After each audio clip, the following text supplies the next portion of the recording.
السلام علیکم۔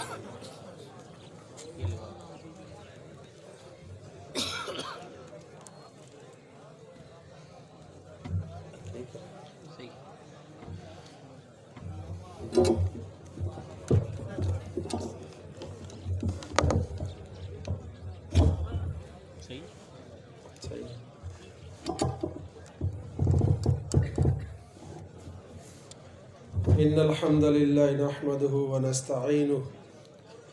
من يهده الله فلا مضل له ومن يضلل فلا هادي له واشهد ان لا اله الا الله وحده لا شريك له وان محمدا عبده ورسوله اما بعد فاعوذ بالله من الشیطان الرجیم بسم اللہ الرحمن الرحیم وَلَقَدْ بَعَثْنَا فِي كُلِّ أُمَّةٍ رَسُولًا أَنِ اعْبُدُوا اللَّهَ وَاجْتَنِبُوا الطَّاغُوتَ فَمِنْهُمْ مَنْ هَدَى اللَّهُ وَمِنْهُمْ مَنْ حَقَّتْ عَلَيْهِ الضَّلَالَةُ فَسِيرُوا فِي الْأَرْضِ فَانظُرُوا كَيْفَ كَانَ عَاقِبَةُ الْمُكَذِّبِينَ۔ یہ سورہ النحل کی آیت نمبر 36 ہے۔ اللہ تبارک و تعالیٰ نے اس میں جو ہمارے سامنے چیز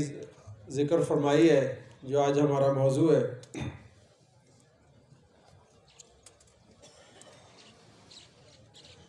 دو دن سے آپ ساری تقاریر سن رہے ہیں، چاہے وہ فہم القرآن کا پروگرام ہو، ختم نبوت کے حوالے سے بھی آپ نے سنا کہ کیسے یہ طواغیت لوگوں کو گمراہ کرتے ہیں، اللہ کے راستے سے دور ہٹاتے ہیں، باتوں کو ان کی جگہ سے بدل کر گمراہی کے راستے کھولتے ہیں۔ اسی طرح مشرکین مکہ کا حال تھا کہ اپنے کفر و شرک کے اوپر وہ یہ دلیل دیا کرتے تھے کہ اگر یہ اللہ کو پسند نہ ہوتی باتیں تو ہم یہ کیوں کرتے شرک؟ ہمارے اوپر کوئی عذاب آ جاتا یا ہمارے اوپر اللہ کی ناراضگی ہوتی، ہم خانہ کعبہ کے متولی نہ ہوتے، اللہ تعالیٰ کا یہ جو متبرک گھر ہے اس کا مالک ہمیں متولی نہ بناتا، اللہ اس کے اوپر راضی ہے اور یہی اللہ کی رضا اور منشا ہے، اس لیے تو ہم کر رہے ہیں۔ تو مالک نے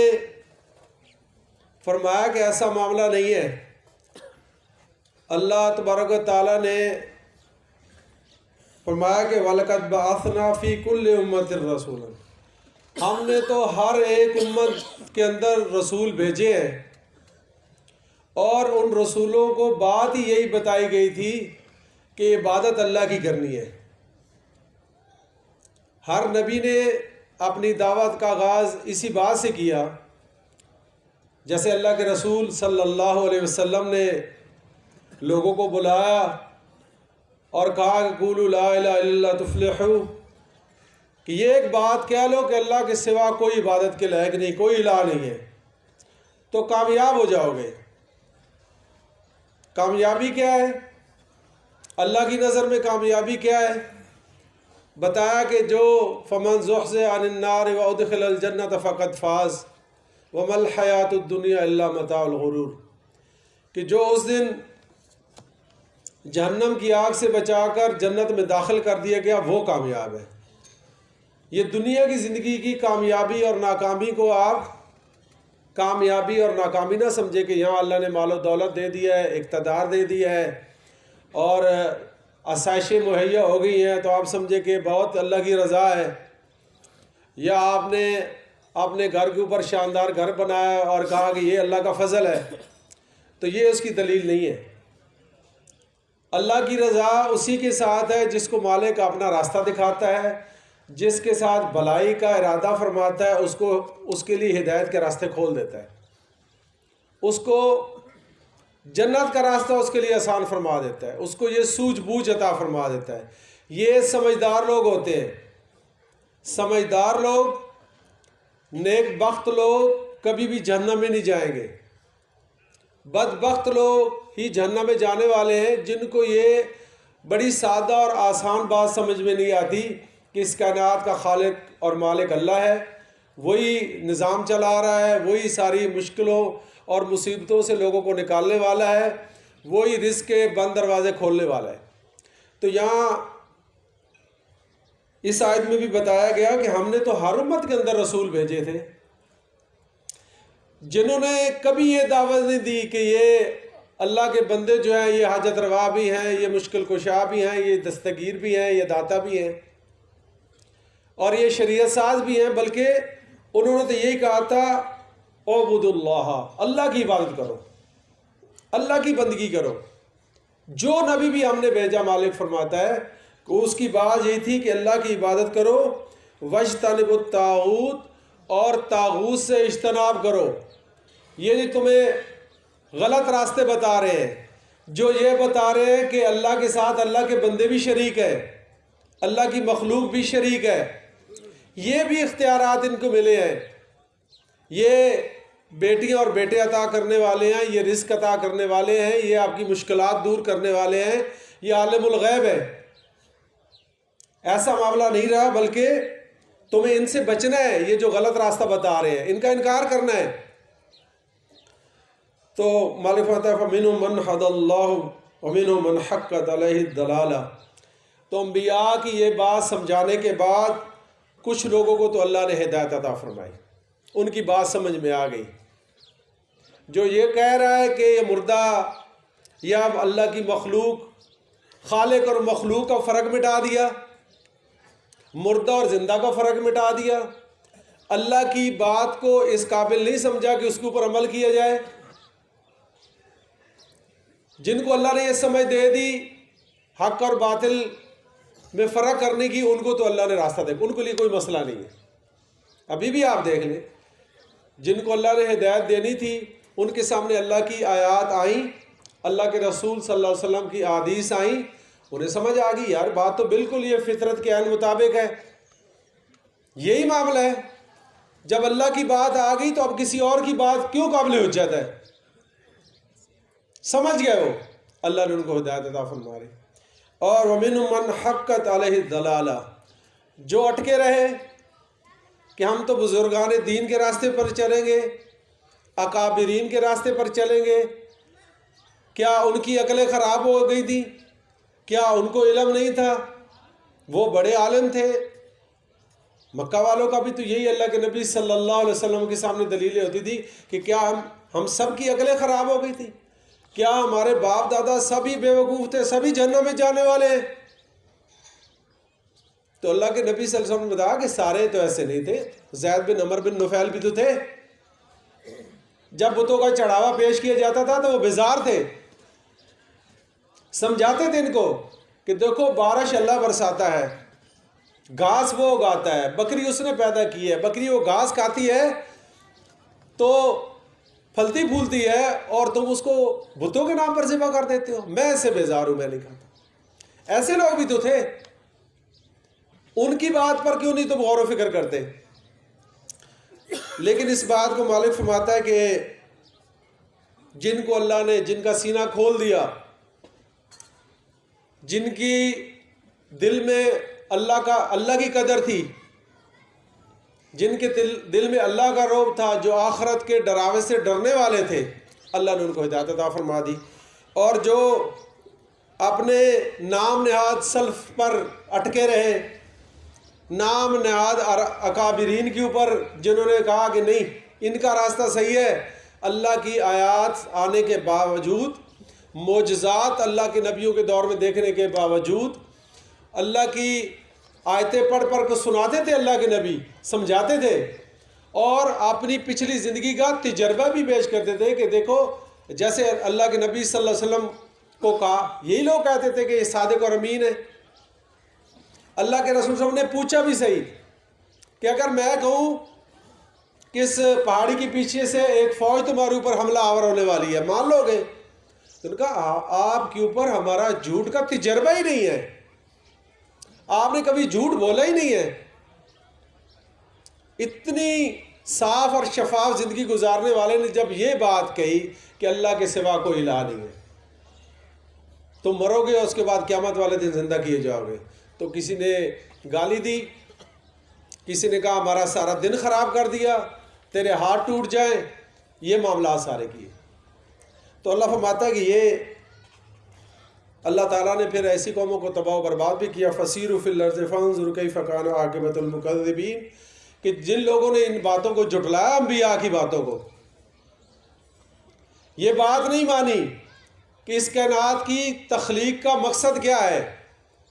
جنوں اور انسانوں کو بنانے کا مقصد کیا ہے، اللہ کی مخلوق کی بندگی ہے یا اللہ کی بندگی ہے۔ ہم نے تو جنوں انسانوں کو وما خلقت الجن والانس الا لیعبدون، ہم نے تو جنوں اور انسانوں کو اپنی عبادت کے لیے بنایا ہے۔ یہ مخلوق کے سامنے جھکنا شروع ہو گئے، اور اس طرف جو لگانے والے تھے ان کی کبھی یہ جوتیاں سیدھی کرتے ہیں، کبھی ان کے اوپر اپنا مال، اپنی اولاد، سب کچھ نچھاور کرنے کے لیے تیار، ان کے لیے مرنے مرانے کے لیے تل جاتے ہیں۔ تو اللہ تبارک تعالیٰ نے اس آیت میں یہی چیز ہمارے سامنے رکھی ہے کہ طاغوت جو ہے یہ خود گمراہ ہی نہیں ہوتا، دوسروں کو گمراہ کرتا ہے، ان کے لیے گمراہی کے راستے کھولتا ہے، یہ لوگوں کے لیے دلیل ہوتے ہیں۔ ابھی بھی آج کل آپ دیکھیں ان کی جتنے بھی فرقے ہیں، چاہے وہ اپنے آپ کو قرآن و سنت کا چیمپئن کہنے والے اہل حدیث ہوں، جو اپنے آپ کو سلفی کہلاتے ہیں، یا آناف ہوں، دیوبندی بریلوی، یا وہ شیعہ ہوں، ان کی تحریروں میں قرآن و حدیث کی تشریحات یا ان کے حوالے کم ملیں گے، اپنے بزرگوں کے فتاوے اور ان کی کتابیں اور ان کے ملفوظات اور ان کے سارے چیزیں زیادہ ملیں گے۔ قرآن کی آیت بھی لکھیں گے، حدیث بھی لکھیں گے، لیکن اس کا مفہوم وہ بتائیں گے جو ان کے بزرگوں نے بتایا ہے۔ کہتے ہیں جی ہمیں سوچنے کی ضرورت نہیں ہے، وہ سوچ کے چلے گئے۔ عذاب قبر کے معاملے کے اوپر رات آپ نے سنی ساری باتیں، کہ کیسے یہ معمولی یعنی ایسا بدلاؤ دیتے ہیں کہ ان کا اپنا ان کو پتہ نہیں ہوتا کہ ہم نے پیچھے کیا کہا ہے، جھوٹے کا حافظہ تو نہیں ہوتا۔ یعنی بات صاف اور سیدھی ہے کہ مالک نے مرنے والے کو مردہ کہا ہے، زندگی اور موت کا تصور جو اللہ نے اپنی کتاب میں بتایا کہ روح اور جسم کے ملاپ کا نام زندگی ہے، اس کی علیحدگی کا نام موت ہے۔ سورہ بقرہ میں کیف تکفرون باللہ وکنتم امواتا مالک نے بتایا۔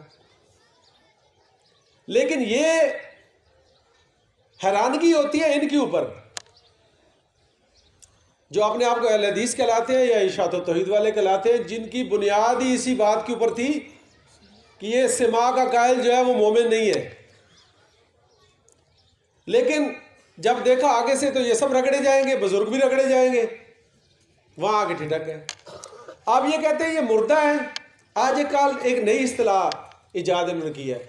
آج سے کچھ عرصہ پیچھے آپ چلے جائیں، شروع میں جب ہم کہتے تھے کہ برزخ کا معاملہ ہے تو یہ مذاق اڑایا کرتے تھے، یہ کیا ہوگا جی برزخ، یہ برزخی قبر، یہ برزخ کے معاملات۔ ابھی ان کی آج کل جتنی تحریریں آپ پڑھیں گے وہاں برزخ کا معاملہ ہے، لیکن عام بندہ پڑھتا ہے، وہ ہم سمجھتے ہیں، ہمارا ساتھی بھی کو پڑھتا ہے، وہ کہتا ہے اچھا یار یہ بھی برزخ کو ماننے لگ گئے۔ یہ دھوکہ دیتے ہیں، یہ اسی طرح مردے کو اس قبر میں زندہ مانتے ہیں، اللہ کے رسول صلی اللہ علیہ وسلم کو اس قبر میں زندہ سمجھتے ہیں، درود و سلام سننے والا مانتے ہیں، خود چاہے وہ مسجد نبوی کے امام ہوں، بار بار وہ زور و شور سے وہاں یہ روایت جو موضوع اور من گھڑت روایت پیش کی جاتی ہے کہ اللہ کے نبی نے کہا کہ جو بھی مجھ پر درود پڑھتا ہے عند القبر، سلام کرتا ہے، انا ارد السلام، میں اس کو خود جواب دیتا ہوں، میں اس کو خود جواب دیتا ہوں۔ اب یہ دیکھیں ان کا یہ برزخی معاملہ ہے۔ کسی نے کہا وہ جی اعادہ روح آپ مانتے ہیں، یہ تو اللہ کی کتاب کے خلاف ہے۔ نہیں ہم برزخی اعادہ مانتے ہیں، زبیر علی زئی نے کہا۔ یعنی وہ دھوکہ دینے کے بعد لوگوں نے پوچھنا شروع کر دیا، سوال کرنے شروع کر دی، اللہ کی بات تو یہ ہے قرآن تو یہ کہہ رہا ہے، احادیث صحیح یہ کہہ رہی ہے، تو آپ یہ کیا کہہ رہے ہیں؟ ان کا وہ برزخی معاملہ ہے. تو لوگ ان کو کیونکہ اپنا سب کچھ سمجھتے ہیں، اس لیے تو اللہ تبارک تعالیٰ نے اس لیے اپنی کتاب کے اندر ان طاغوتوں کی پہچان کرائی ہے، اور ان کے انکار کا اور ان سے اجتناب کا لازمی حصہ قرار دیا. کہا کہ ان جو دین کی بنیاد اسی بات کے اوپر ہے، جب تک آپ ان کا چہرہ واضح نہیں کریں گے، لوگوں کے سامنے کھول کر بیان نہیں کریں گے کہ یہ اصل میں ہدایت دینے والے نہیں ہیں، گمراہ کرنے والے ہیں، یہ رہنما نہیں ہے، راہزن ہے، یہ اللہ کی آیات کو بدلنے والے ہیں. ان کے یعنی بجائے اس کے کہ اللہ کا خوف ان کو ہوتا ہے، ان کو اپنے بزرگوں کا خوف ہے. تو اللہ تبارک تعالیٰ نے اپنی کتاب کے اندر بڑی وضاحت کے ساتھ ان کا ذکر فرمایا ہے. طاغوت اس کے لغوی معنی حد سے گزر جانا، طغا یطغی طغیان، یعنی مناسب حد سے آگے بڑھنا، کفر و شرک میں غلو اختیار کرنا. ہر وہ شخص جو نافرمانی میں اپنی حدود سے تجاوز کر جائے، یعنی ایک تو ہے نا، ایک گناہ کر رہا ہے، ایک دوسروں کو بھی ابھار رہا ہے، دلیل فراہم کر رہا ہے کہ آپ بھی کرو. اسے طاغوت بھی کہتے ہیں اور سرکش بھی کہتے ہیں. جیسے ایک حدیث میں آتا ہے، اللہ کے نبی صلی اللہ علیہ وسلم نے فرمایا کہ اپنے باپ دادا کی قسمیں نہ اٹھایا کرو اور نہ اپنے طاغوتوں کی قسمیں اٹھایا کرو. جیسے وہ کہتے لات اور عزا کی قسم اور اس کی قسمیں، جیسے آج بھی آپ کو کوئی ماں کی قسم اٹھا رہا ہے، کوئی باپ کی اٹھا رہا ہے، کوئی اولاد کی اٹھا رہا ہے. اللہ کے نبی صلی اللہ علیہ وسلم نے تو یہی کہا ہے کہ قسم کھانے کی مجبوری ہو تو اللہ کی قسم اٹھائی جائے. اسی طرح طاغیہ اور بتوں وغیرہ کو بھی کہا جاتا ہے، جنہیں مشرکین جن کی عبادت کیا کرتے تھے. اور جیسے دو قبیلوں کا ذکر آتا ہے، یعنی دوس اور خصم کا بتوں کو بھی کہا گیا ہے، کیونکہ یہ بھی اللہ کے راستے سے روکنے کی ایک وجہ یہ بھی تھی. اور طواغی سے نبی علیہ السلام کے مراد وہ لوگ بھی تھے جو کفر میں سرکشی اختیار کر چکے تھے، یعنی جو کفر و شرک میں بہت زیادہ آگے بڑھے ہوئے تھے. ایک ہوتا ہے نا اپنی حد تک خود ہی گمراہ ہے، ایک پھر آگے بڑھ کے دائی بن جاتا ہے کفر و شرک کا، یعنی ان تمام حدوں کو عبور کر چکے تھے. یہ بڑے بڑے یہ لسان اور عرب کے اندر یہ ساری بات آتے ہیں. قرآن میں جو طاغوت کا لفظ آیا ہے، تجوید میں بھی آپ نے وہ آیات ساری سنی ہے، یاد بھی کروائی جاتی ہے، ہر مرکز کے اندر کوشش کی جاتی ہے کہ یہ ایمان کی بنیاد ہے. ان چیزوں کو جب تک ہم نہیں سمجھیں گے تو ہمیں ایمان کی اہمیت سمجھ نہیں آئے گی. تو اللہ تبارک تعالیٰ نے جیسے سورہ طٰہٰ کے اندر فرمایا، موسیٰ علیہ السلام سے فرمایا اذهب الى فرعون انه طغى، کہ آپ جائیں فرعون کے پاس، وہ بڑا طاغوت بن گیا، بڑا سرکش بن گیا. اس کو چاہیے تھا کہ بجائے کہ اپنی حد میں رہتا، اب اس نے اپنی پوجا کروانی شروع کر دی اور لوگوں کو مجبور کر رہا ہے اس کے اوپر کہ میں تمہارا رب ہوں، انا ربکم الاعلی، میں تمہارا سب سے بڑا رب ہوں. اسی طرح سورہ نجم کی 17 نمبر آیت میں فرمایا کہ ما زاغ البصر وما طغى، کہ نہ آنکھ ان کی کسی اور طرف مائل ہوئی، نہ اپنی حد سے بڑھی. اللہ کے رسول صاحب جب معراج پہ گئے، یعنی اپنی حد سے بڑھنے والے کو طاغوت کہا جاتا ہے. اسی طرح سورہ الحاقہ کے اندر اللہ نے فرمایا کہ ان لما طغى الماء حملناكم في الجاریہ، کہ جب پانی طغیانی پر آ گیا تو ہم نے تم لوگوں کو کشتی پر سوار کر. نوح علیہ السلام کا واقعہ جو ذکر آتا ہے، یعنی پانی جو جیسے روٹین میں بہتا تھا، جب اس سے اوپر آیا، اپنی حدوں سے باہر نکل گیا، تو اس کو طاغوت کہا جاتا ہے. اسی طرح سورہ نازعات کے اندر فَأَمَّا مَنْ طَغَى وَآثَرَ الْحَيَاةَ الدُّنْيَا فَإِنَّ الْجَحِيمَ هِيَ الْمَأْوَىٰ، جس نے بھی سرکشی کی اور دنیا کی زندگی کو ترجیح دی تو اس کا ٹھکانہ جہنم ہے. اللہ تعالیٰ نے یہاں بھی یہ ذکر. ایک اور جو عموماً یہ لوگ ترجمے آپ پڑھتے ہیں، کیونکہ عام بندہ تو دیکھیں جو ماہر ہوتا ہے نا کسی معاملے کے اندر، اللہ تبارک تعالیٰ نے جیسے فرمایا کہ انہوں نے اپنے مولوی اور پیروں کو رب بنا لیا تھا، تو رب بنانا ایسے تھا جیسے عدی بن حاتم رضی اللہ عنہ نے فرمایا تھا کہ حرام کو حلال اور حلال کو حرام سمجھنا، اور جو چیزیں اللہ نے حرام کی ان کو حلال سمجھ لینا، حلال چیزوں کو سمجھ لینا کہ یہ بس انہوں نے کہہ دیا جائز ہے جی، کوئی مسئلہ نہیں ہے، جیسے آج آپ کے سامنے ہے سود کا معاملہ ہے، قسطوں کو کاروبار کا ہے، یہ اور جتنی فضولیات ہیں جو واضح حرام ہیں، ہر بندے کے پاس فتویٰ ہے، میرے پاس جی فتویٰ ہے جی، میرے پاس جی فتویٰ ہے جی، بینکوں کے لین دین میں چلے جائیں ان کے پاس فتوے ہیں، ہر چیز کے فتوے ان کے پاس موجود ہیں۔ تو مالک نے بتایا کہ یہ طاغوت، اور یہ انہوں نے ترجمہ جہاں بھی آپ پڑھیں گے تو انہوں نے اپنی تشریعات اور شرعوں کے اندر جو ہے وہ ہمیشہ یہ کیا ہے کہ اس کا ترجمہ صرف بت کر دیا، جہاں پہ طاغوت کا معنی آیا وہاں بت کر دیا، یعنی یہ کسی طور پر بھی مناسب نہیں ہے کہ صرف بے جان چیزیں ہی طاغوت ہو سکتی ہیں، اور بندہ یا وہ شخصیت یا وہ کوئی محبت یا وہ جو عقیدہ ہے یہ طاغوت نہیں ہو سکتی، بلکہ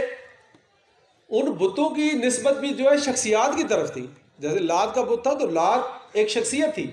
ابراہیم علیہ السلام کا بت تھا تو ابراہیم علیہ السلام ایک شخصیت تھی، اسماعیل علیہ السلام کا بت تھا تو اسماعیل علیہ السلام کی ایک شخصیت تھی اس کی بیک گراؤنڈ کے اوپر۔ خالی وہ مورتیاں جو ہے وہ کسی کو کیا گمراہ کریں گی یا وہ کسی کو کیا کہیں گی یا دعوت دیں گی، تو پیچھے ان کی تعلیمات یا ان کے جو شخصیات ہیں وہ رہی ہیں، وہ جو اپنے آپ کو خود اپنی پوجا کروانے والے تھے ان کے بت بنائے گئے، یا بعد والوں نے ان شخصیات، جیسے ابراہیم علیہ السلام نے ساری زندگی توحید کی دعوت دی ہے، اب مشرکین نے ان کا بھی بت بنا دیا، ان کے ہاتھ میں تیر پکڑوا دیے قسمت معلوم کرنے کے۔ اللہ کے نبی صلی اللہ علیہ وسلم نے جب مکہ فتح کیا اور بت کو توڑا تو فرمایا اللہ ان پر لعنت کرے، حالانکہ ابراہیم اور اسماعیل علیہ السلام نے یہ کام تو کبھی نہیں کیے تھے، یہ نہیں، یہ منسوب کر دیا ان کو۔ اب ابراہیم علیہ السلام تو نعوذ باللہ طاغوت نہیں تھے، لیکن ان کے جو وہ بت بنایا گیا، ان سے جو چیزیں منسوب کی گئی وہ طاغوت قرار دی گئی۔ جیسا کہ مشہور بات ہے بخاری کے اندر قوم نوح کے بتوں کا ذکر آتا ہے کہ یہ ود، سوا، یغوث، نصر اور یعوق یہ سب اولیاء اللہ تھے، نیک لوگ تھے۔ جب یہ فوت ہو گئے تو لوگ صرف ان کی جگہ یہاں ہمارے بابے بیٹھتے تھے، یہ بڑے توحید والے تھے، یہ بڑے اللہ کی بندگی کرنے والے۔ بعد میں آہستہ آہستہ قبروں تک پہنچے، قبروں سے پھر بت بنے، اور اس کے بعد وہ بت عرب تک پھیل چکے تھے، ان کے مختلف قبائل کے اندر ود بھی اور سوا بھی، یغوث بھی اور نصر بھی، یہ سب پھیلے ہوئے تھے، یعنی اتنا لمبا عرصہ۔ آپ دیکھیں جس قوم نوح تباہ و برباد کر دی گئی، صرف ایمان والے بچ گئے تھے، وہ جو کشتی کے اندر سوار ہوئے تھے مومن، زمین کے اوپر تو صرف وہی تھے، اور اس کے بعد پھر دیکھیں انہی کی اولاد آگے بڑھی ہے، ان کے اندر بھی شرک آ گیا۔ آج یہ کہتے ہیں دیکھو جی ہم نے کلمہ پڑھ لیا ہے، ہم مسلمانوں کے گھروں میں پیدا ہوئے ہیں، آپ ہمیں کہتے ہیں کہ ہم نعوذ باللہ کافر اور مشرک ہیں۔ تو قرآن کی تاریخ اس کا مطلب آپ نے پڑھی نہیں ہے۔ قرآن کی تاریخ تو یہی بتاتے ہیں کہ دنیا پر سب سے پہلے جو بندہ آیا ہے آدم علیہ السلام، وہ مومن تھا، مسلم تھا، اللہ کا نبی تھا، اس دنیا کی حقیقت سے واقف تھا۔ اس کے بعد جو شیطان نے پہلا حملہ کیا وہ قوم نوح کی صورت میں پہلی مشرک قوم وجود میں آئی ہے، اور وہ کن کی تھی؟ پنجتن کی پجاری۔ قسمت کے دیکھیں نا، پہلی مشرک قوم بھی پنجتن کی پجاری، آخری بھی پنجتن کی پجاری۔ تو لوگ ان سے وابستہ ہو گئے آہستہ آہستہ ان بزرگوں کے ساتھ۔ تو اللہ تبارک تعالیٰ نے امام بخاری رحمہ اللہ نے اس کا ذکر فرمایا کہ یہ جو سارے بت تھے بعد میں قبائل عرب کے اندر بھی پھیل گئے۔ تو اب یہ لوگ کیا تھے؟ ود، سوا، یغوث، نصر اور یعوق، یہ خود تو طاغوت نہیں تھے، لیکن ان کی شخصیات جو لوگوں کے سامنے بنا کے پیش کی گئی، ان کو حاجت روا، مشکل کشا بنا کے پیش کیا گیا، وہ طاغوت بن گئی، ان کی محبت طاغوت بن گئی۔ تو قرآن سے یہ بھی ثابت ہے کہ یعنی صرف بے جان چیزیں طاغوت نہیں ہے، بلکہ یا شیطان، جیسے جس طرح شیطان ہی طاغوت ہے، بلا شبہ وہ بھی طاغوت ہے،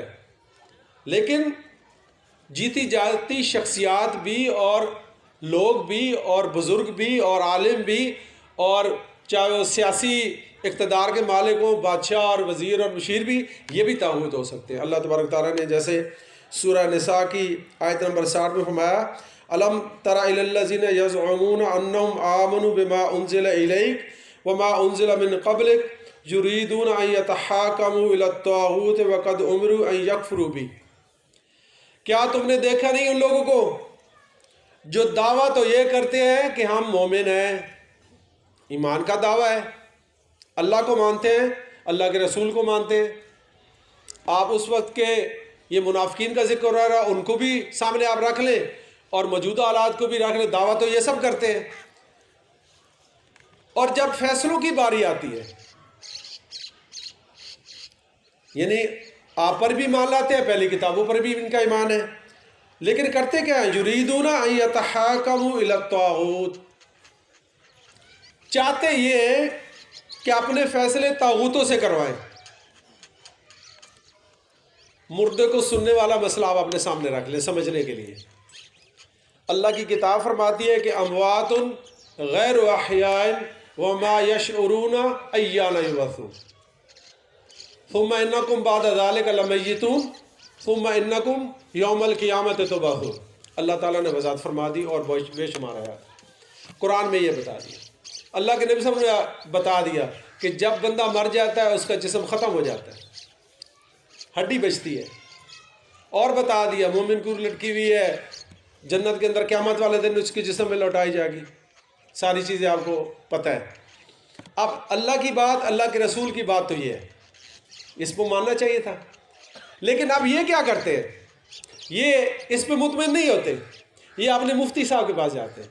اپنے فتاووں کے پاس جاتے ہیں، اپنے بزرگوں کے اقوال لے کے آتے ہیں، دیکھو جی انہوں نے تو یہ سمجھا ہے، اس کا مفہوم یہ نہیں یہ ہے۔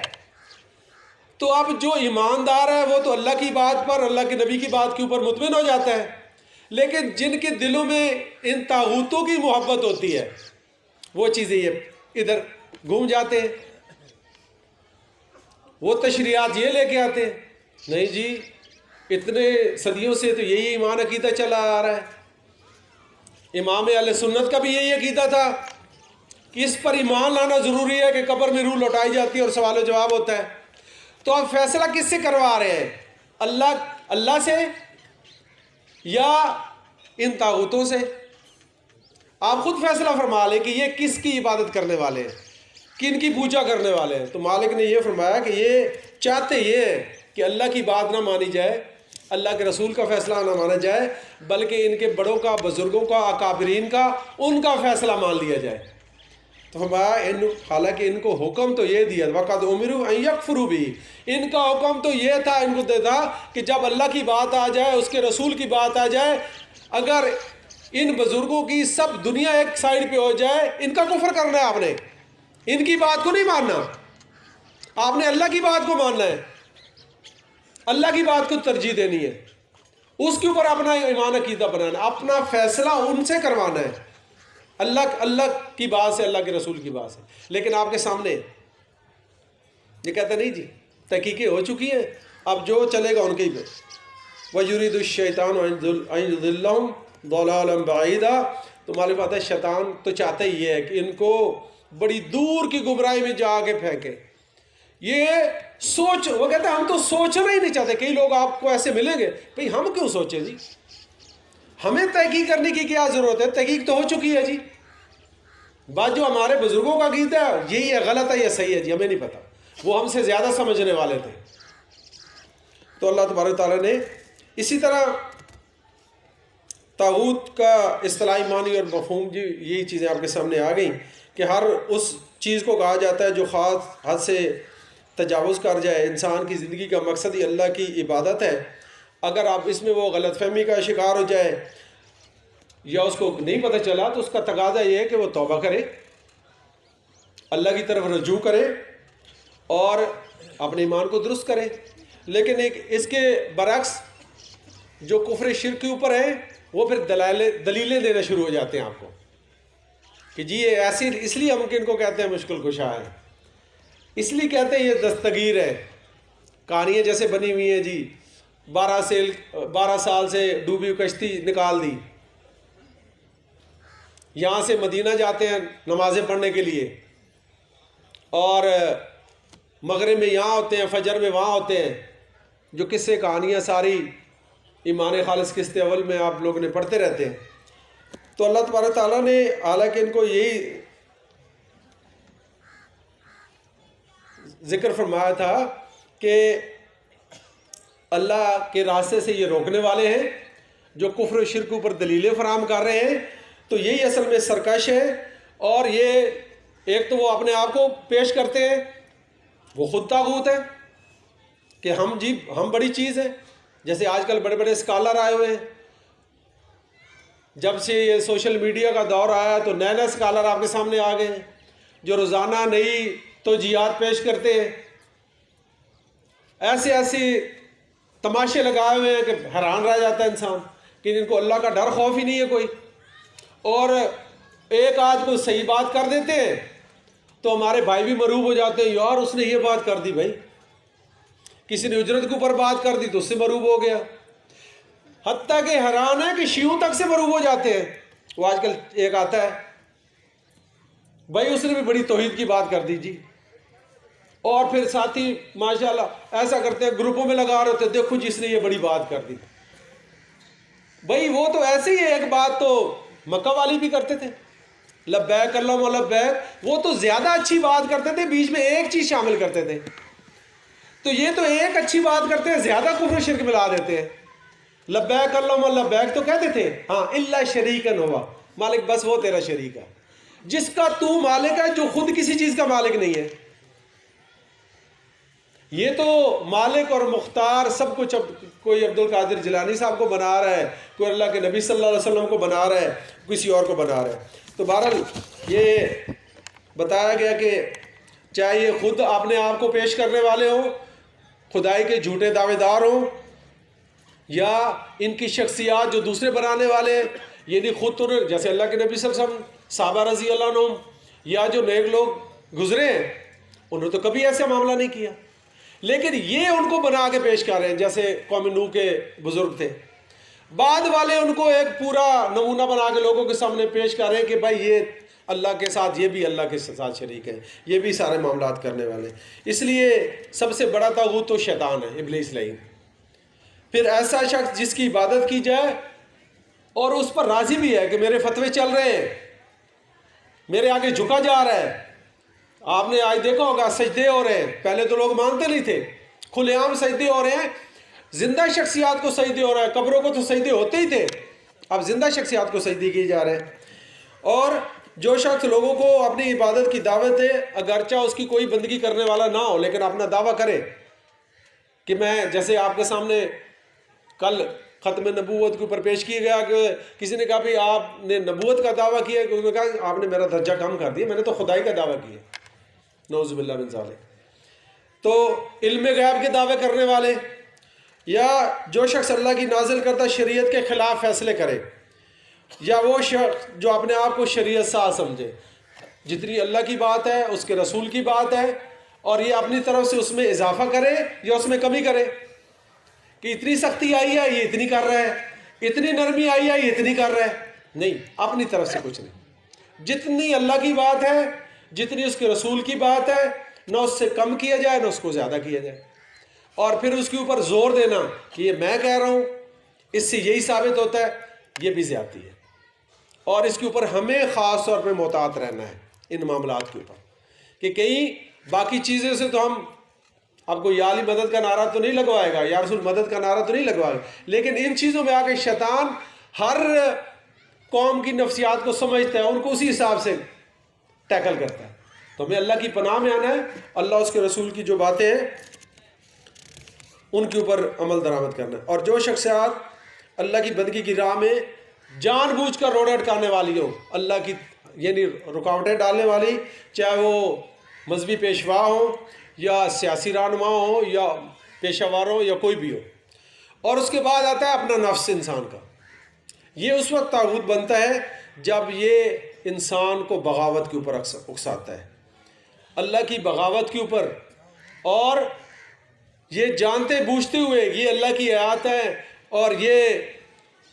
سیدھا راستہ ہے، یہ اللہ کے نبی صلی اللہ علیہ وسلم کی بات ہے، یہ اپنے آپ کو سمجھتا ہے کہ نہیں بالکل میں ایسے، اور لوگوں کو اس کے اوپر پھر دلیلیں بھی دیتا ہے کہ نہیں میں صحیح جا رہا ہوں، میرے اندر کوئی غلطی نہیں ہے. تو اس صورت میں بندہ اپنے دل کی بات مان کر بندہ اپنے آپ کو اللہ کا نافرمان کہنا شروع. تو یہ اسی طرح اللہ کے مقابلے میں بندے کے 3 درجے ہوتے ہیں جو منزل من اللہ کے مطابق فیصلے نہیں کرتے، ان کے لیے اللہ نے جو بتایا ہے. تو پہلا درجہ تو یہ ہے کہ اللہ تعالیٰ بندہ اللہ کی اطاعت ہی کو حق سمجھے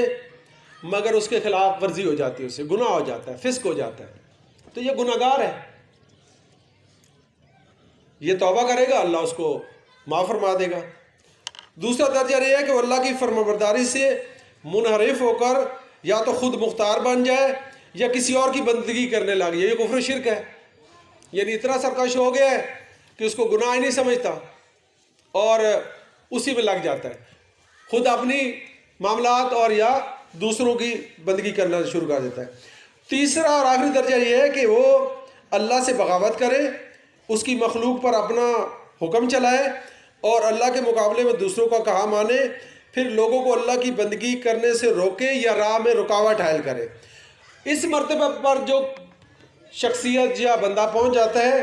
اسی کو طاغوت کہتے ہیں. اور اللہ تبارک تعالیٰ نے پھر اس کے لیے یہ کہا ہے کہ لا اکراہ فی الدین قد تبین الرشد من الغی، کہ دین میں کوئی زبردستی نہیں ہے، سوچے سمجھے غور و فکر کریں پھر ادھر آئیں. لیکن اللہ تعالیٰ نے ہدایت اور گمراہی کو الگ الگ کر دیا ہے، کوئی چیزیں گٹمڑ نہیں کی، مکسچر نہیں بنایا، تلبیس نہیں کی کہ یہ بھی صحیح ہے جی وہ بھی صحیح ہے. مردے کو زندہ کہنے والا بھی مومن ہے، مردے کو مردہ کہنے والا بھی مومن ہے، یا علی مدد کہنے والا بھی مومن ہے، یا رسول مدد کہنے والا بھی مومن ہے، یا اللہ مدد کہنے والی. یہ نہیں مکسچر نہیں ہے، حق اور باطل واضح واضح بالکل سیدھی سی بات ہے. ایک طرف اللہ کی عبادت کرنے والے لوگ ہیں، ایک اس کے مقابلے میں دوسرے ہیں جو اللہ کے بندوں کو بھی حاجت روا مشکل کشا سمجھتے ہیں. تو فَمَن يَكْفُرْ بِالطَّاغُوتِ وَيُؤْمِن بِاللَّهِ، اب جو ان طواغیت کا، ان طاغوتوں کا انکار کرے گا، انکار ضروری ہے. جیسے دیکھیں نا کلمہ لا الہ الا اللہ، پہلے انکار ہے پھر اقرار ہے. آپ کو چیز ہے نا گند صاف کرتے ہیں، صفائی کرنے کے بعد وہاں کچھ لگائیں گے تو ہوگا. کیچڑ کے اندر آپ کہیں جی ادھر ہی میں پودا لگا دوں تو وہ پھلے پھولے گا اور میرے لیے پھل اور میرے لیے اناج نہیں ہو، پہلے صفائی کرنی پڑے گی. تو اس لیے اللہ تبارک تعالیٰ کہ جو طاغوت کا کفر کرے اور اللہ پر ایمان لائے تو پھر اس نے ایسا مضبوط کڑا پکڑ لیا ہے لا انفصام لہا، یہ اس سے کبھی ٹوٹنے والا نہیں ہے. یہ رسی اللہ کی جو اس نے پکڑ لی ہے، اب یہ اس کو منزل مقصود تک پہنچا کے رہے گی انشاءاللہ. اگر اسی ایمان عقیدے پر رہا تو یہ جہنم سے بچ کر جنت میں داخل ہو جائے گا. واللہ سمیع علیم، اللہ یہ سب کچھ دیکھ بھی رہا ہے اور سن بھی رہا ہے، علم والا ہے، سنتا بھی ہے اور جانتا بھی ہے. اسی طرح اللہ تعالیٰ نے سورہ یاسین کے اندر بھی یہ بات فرمائی تھی کہ اے بنی آدم، ہم نے تم سے یہ عہد لیا تھا کہ اللہ تعبد الشیطان، شیطان کی بندگی نہیں کرنی، شیطان کی عبادت نہیں کرنی. آج دنیا میں آپ عیسائیوں کو پکڑ لیں، ہندوؤں کو لے لیں، سب شیطان کو گالیاں دینے والے ہیں. کوئی بھی نہیں کہہ رہا میں شیطان کی بندگی کر رہا ہوں. کوئی ایک آپ بتا دے دنیا میں بندہ ملے، شاید ہی کوئی ہو کہ جو کھلے عام کہہ دے کہ میں جی شیطان کی بندگی کرنے والا ہوں. کوئی نہیں مانے گا. اصل بات یہ ہے کہ شیطان ہمارے ذہن میں ہے، شیطان وہی ہے جو نظر نہیں آتا، وہ جو جنوں میں سے ہے. آپ دیکھیں سورہ ناس پڑھیں، من الجنت والناس، کہ جنوں میں سے بھی ہے انسانوں میں سے بھی ہے. شیاطین الجن سے تو ہم پناہ مانگ رہے ہوتے ہیں اور ڈر بھی رہے ہوتے ہیں اور خوف بھی دل میں کھا رہے ہوتے ہیں، اور جو ہمارے سامنے چلتی پھرتی تصویریں اور شخصیات گھوم رہی ہوتی ہیں ان سے تو کبھی پناہ نہیں مانگی. آپ نے کبھی کسی ایسے طاغوت کو یا ایسے سرکش کو یا ایسے نافرمان کو دیکھو، اب سوچیں نا کبھی اعوذ باللہ من الشیطان الرجیم پڑھو، بھئی یار یہ آ رہا ہے، یہ گمراہی کی بات کرے گا، کم ہی ہوتا ہے، ہمیں اس سے کم خطرہ محسوس ہوتا ہے. حالانکہ مالک فرما رہا ہے دونوں سے، من الجنت والناس. ایسے سرکش کو دیکھنے کے بعد اس کو سلوٹ نہیں مارنا، اس کا ادب و احترام نہیں کرنا، بس اسے اللہ کی پناہ میں آنا ہے، بھئی یہ شیطان آ رہا ہے، اب کوئی غلط بات ہی کرے گا، کوئی وسوسہ ہی ڈالے گا، یہ کوئی شک ہی ڈالے گا مجھے۔ ہم ان کی تقریریں سن رہے ہوتے ہیں، ان کی محفلیں اٹینڈ کر رہے ہوتے ہیں، وہ جی بڑی اچھی تقریر کرتا ہے جی، یہ بھی بڑی توحید کی باتیں کرتے ہیں، بیچ میں دوسری بھی کر جاتے ہیں، تو شک ہی تو ڈالنا ہوتا ہے۔ آپ دیکھیں اس شک سے لے اللہ تعالیٰ نے اپنے نبی کو بھی بار بار منع کیا، اے نبی خبردار آپ شک کرنے والے میں سے نہ ہونا، کیونکہ شیطان کا کام ہی ہے شک ڈالنا۔ یار یہ بھی تو صحیح ہے یار، کیا ہوا اگر الحدیث دیکھو سنت کے مطابق صلاح پڑھتے ہیں، اللہ اس کے رسول توحید کے بھی دعوے دار ہیں، صرف مردے کو زندہ ہی سمجھتے ہیں نا یار، اللہ کے نبی صلی اللہ علیہ وسلم کو مدینہ والی قبر میں زندہ ہی سمجھتے ہیں۔ ابھی یہ جو تازہ ترین گروپ فارغ ہوا ہے، انہوں لوگوں کے دلوں میں ایسے ہی شک ڈالنا شروع کیا تھا، یہ فیصل آبادی گروپ، وہ جی ملائکہ سیاحین والی روایت بھی تو صحیح ہے جی، وہ جی عذاب قبر کوئی بات ادھر مانے ادھر مانے، مبہم معاملہ ہے جی، آہستہ آہستہ آہستہ آہستہ منافقانہ، ایسے لوگوں کے اوپر بھی نگاہ رکھنی چاہیے۔ تو یہ شک ہی ہوتا ہے، پھر سارا کام خراب۔ آپ نے کبھی جو دیہاتوں میں رہنے والے ہیں وہ جانتے ہیں، پانی کو جب بند باندھا ہوا ہوتا ہے نا، اور وہ جو کھال کے اندر بند ہوتا ہے وہ ٹوٹتا ہے نا، تو پہلے تھوڑا سا پانی رسنا شروع ہوتا ہے، اگر آپ اس کو بند کر دیتے ہیں تو بند بچ جاتا ہے، اگر آپ اس کو چھوڑتے ہیں کوئی نہیں یار اتنا سا سوراخ تو ہے کچھ نہیں ہوتا، اس سے کیا ہوگا، وہ پورا بند ہی لے جاتا ہے۔ تو مالک نے کہا کہ یہ شیطان کی بندگی نہیں کرنا، یہ بات اللہ کے نبی صلی اللہ علیہ وسلم نے فرمائی۔ صحیح مسلم کی روایت ہے کہ جس نے یہ کہا من قال لا الہ الا اللہ وکفر بما یعبد من دون اللہ، جس نے لا الہ الا اللہ کہا اور کفر کیا بما، جو اللہ کے علاوہ جن کی عبادت کی جاتی ہے، یعبد من دون اللہ، اللہ کے سوا جن کی عبادت کی جاتی ہے ان کا کفر نہیں کیا، تو اللہ کے نبی صلی اللہ علیہ وسلم ان کا مال اور خون مسلمانوں پر حرام ہے۔ تو یہ نہیں کہا کہ صرف لا الہ الا اللہ کہہ دیا تو بس یہ آپ مومن سمجھا جائے گا، بلکہ کفر کرے گا ان کا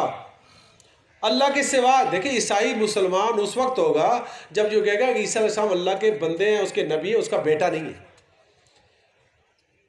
یہودی اسی وقت آئیں گے جب تک وہ کہیں گے کہ عزیر علیہ السلام اللہ کے بیٹے نہیں ہیں۔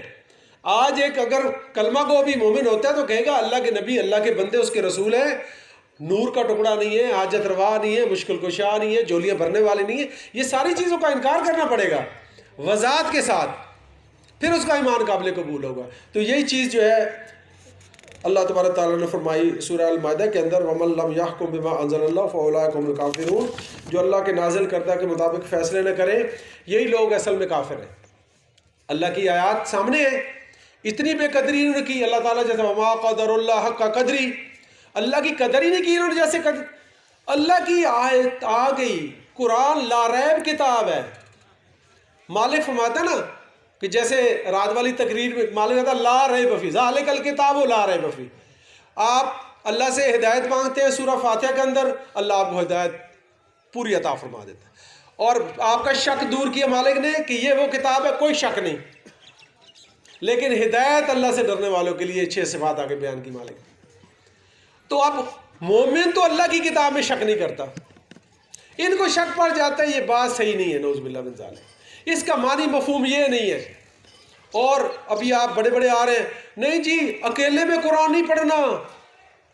کسی صاحب قرآن سے قرآن پڑھنا ورنہ گمراہ ہو جاؤ گے۔ مطلب یہ کہ قرآن کی تشریحات ہم پیش کریں، آپ نے وہ ماننی ہے اپنی سمجھ بوجھ کے مطابق۔ اللہ تعالیٰ کیا فرما رہا ہے کہ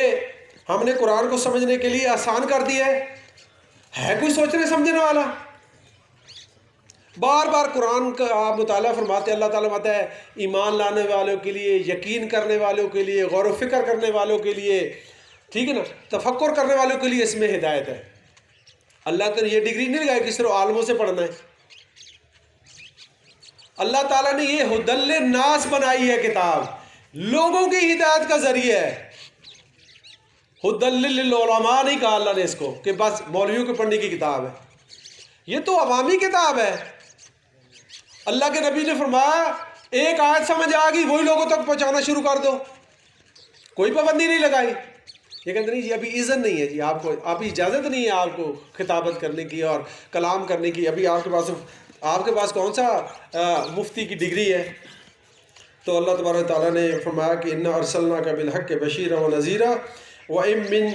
أُمَّةٍ إِلَّا خَلَا فِيهَا نَذِيرٌ، کہ ہم نے بے شک آپ کو حق کے ساتھ خوشخبریاں سنانے والا، ڈرانے والا بنا کے بھیجا۔ کوئی امت ایسی نہیں گزری جس میں اللہ نے ڈرانے والا نہ بھیجا۔ مالک بھیجتا رہے تاکہ لوگوں کو یہ بات سمجھ میں آ جائے، حق اور باطل واضح ہو جائے۔ اور یہی بات اللہ نے سورہ زمر کے اندر پہ وَالَّذِينَ اجْتَنَبُوا الطَّاغُوتَ أَن يَعْبُدُوهَا وَأَنَابُوا إِلَى اللَّهِ لَهُمُ الْبُشْرَىٰ فَبَشِّرْ عِبَادِ، کہ وہ لوگ جو طاغوت سے اجتناب، سمجھ آ گئی یہ اللہ کی بات ہے اور یہ طواغیت کی بات ہے، یہ اللہ کا فیصلہ ہے، یہ ان طاغوتوں کا فیصلہ ہے۔ اب ان کو چاہیے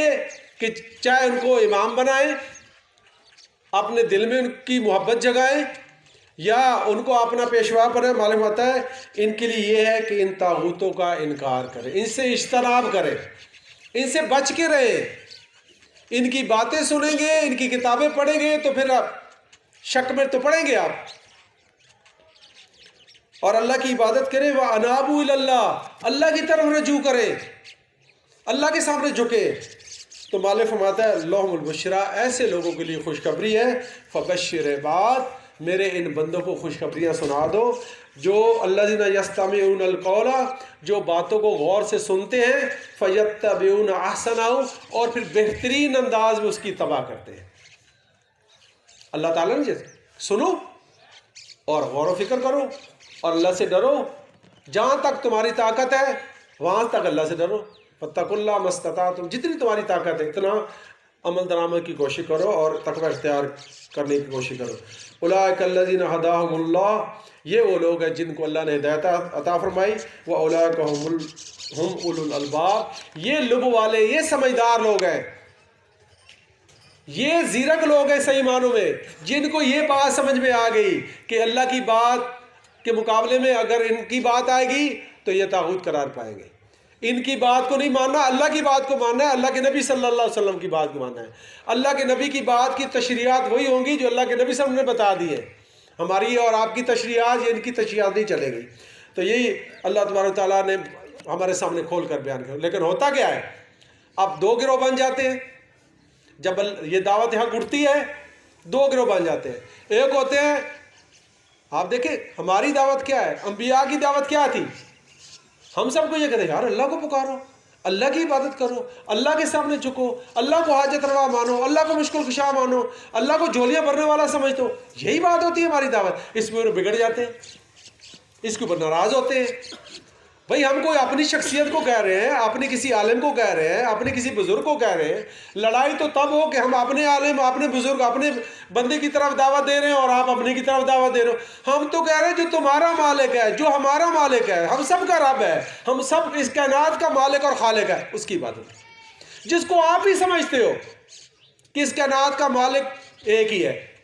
تو اس کی بندگی اور عبادت کرو۔ لیکن معلوم آتا ہے ہوتا کیا ہے، الذین آمنوا یقاتلون فی سبیل اللہ، ایماندار تو اللہ کے راستے میں لڑنے کے لیے اللہ کے راستے میں جہاد کرتے ہیں، اللہ کے راستے میں لڑتے ہیں۔ اگر آخری موقع یہ قتال کا آتا ہے تو یہ اللہ کے راستے میں قتال کرتے ہیں۔ والذین کفروا یقاتلون فی سبیل الطاغوت، اور جو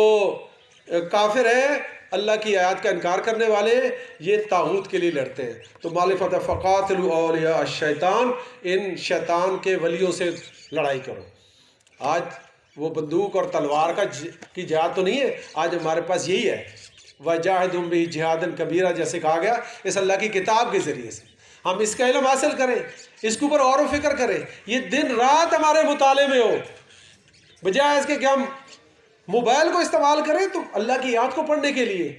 ساری ہم اپنے ٹائموں کو فکس کریں کہ ہم نے اللہ کی کتاب پڑھنا ہے، کیونکہ دلوں کے زنگ کو دور کرنے والی کتاب یہ اللہ کی کتاب ہی ہے، قرآن مجید، اور موت کو یاد کرنا، اپنے آپ کو تیار رکھنا کہ اب میری باری آنے والی ہے، میں اللہ کے سامنے حاضر ہونے والا ہوں۔ یہی عقیدہ آخرت ہے، یہ عقیدہ آخرت ہمارے پاس ہم نے سنا، لیکن اپنے آپ کو نہیں سمجھایا ہم نے کہ یار میرا بھی آخری وقت اب شروع ہونے والا ہے،